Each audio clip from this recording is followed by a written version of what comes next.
Hi hello welcome back to my channel. ఈ రోజైతే ఈ పెద్ద వంకాయ తోటి మనం రెసిపీ చూడబోతున్నాం. అది కూడా ఫ్రై అనమాట. చిన్న పిల్లలకి వంకాయ తినని వాళ్ళకి కూడా ఈ రెసిపీ అయితే చాలా బాగా నచ్చుద్దండి. ఈ వంకాయ తోటి చాలామంది పచ్చడి చేస్తారు. బట్ ఈ రోజైతే ఫ్రై చూడబోతున్నారు.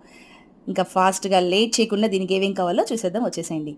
దీనికోసం ఒక బౌల్‌లో 2 స్పూన్స్ కారం వేసుకోవాలి, పసుపు, దీనికి సరిపడా సాల్ట్, గరం మసాలా, ఇంకా ఒక స్పూను శనగపిండి వేసుకోవాలి. అలాగే కొంచెం కొత్తిమీర వేసుకోవాలి.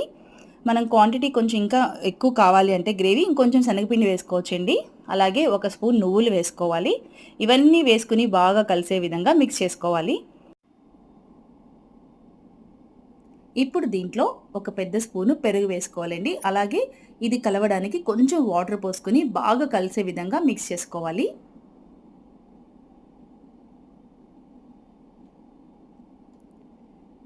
చూసారు కదా, చక్కగా ఈ పేస్ట్ అయితే మనకి రెడీ అయిపోయిందండి. ఇప్పుడైతే మనం వంకాయల్ని రౌండ్గా కట్ చేసుకోవాలి. చాలామంది వంకాయల్ని మనం కాల్చి పచ్చడి చేస్తారు కదండి, అది కూడా చాలా బాగుంటుంది టేస్ట్.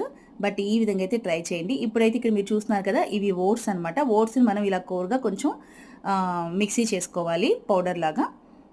ఇప్పుడు మనం వంకాయని కట్ చేసుకుందాం రౌండ్ పీసెస్గా.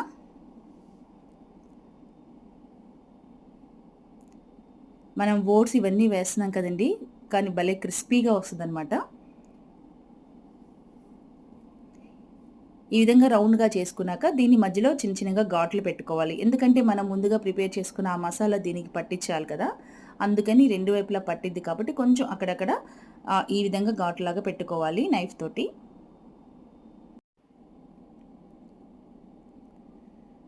చూసారు కదండి, ఈ విధంగా ఘాట్లు పెట్టుకున్నాక మనం ముందుగా రెడీ చేసుకున్న మసాలాని దీనికి రెండు వైపులా పట్టించుకోవాలి.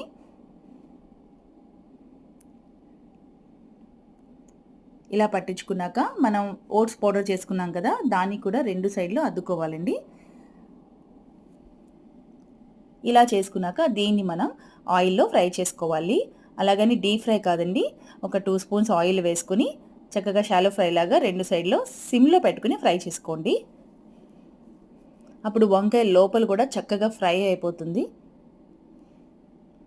దీన్ని మనం రైస్లో సైడ్ డిష్గా అయితే చాలా బాగుంటుంది. సాంబార్లో నంచుకోవచ్చు, పప్పులో నంచుకోవచ్చు. అసలు ఎందుకండి, అలా ఉట్టిగా కూడా తినేయచ్చు, అంత బాగుంటుంది ఇది అయితే.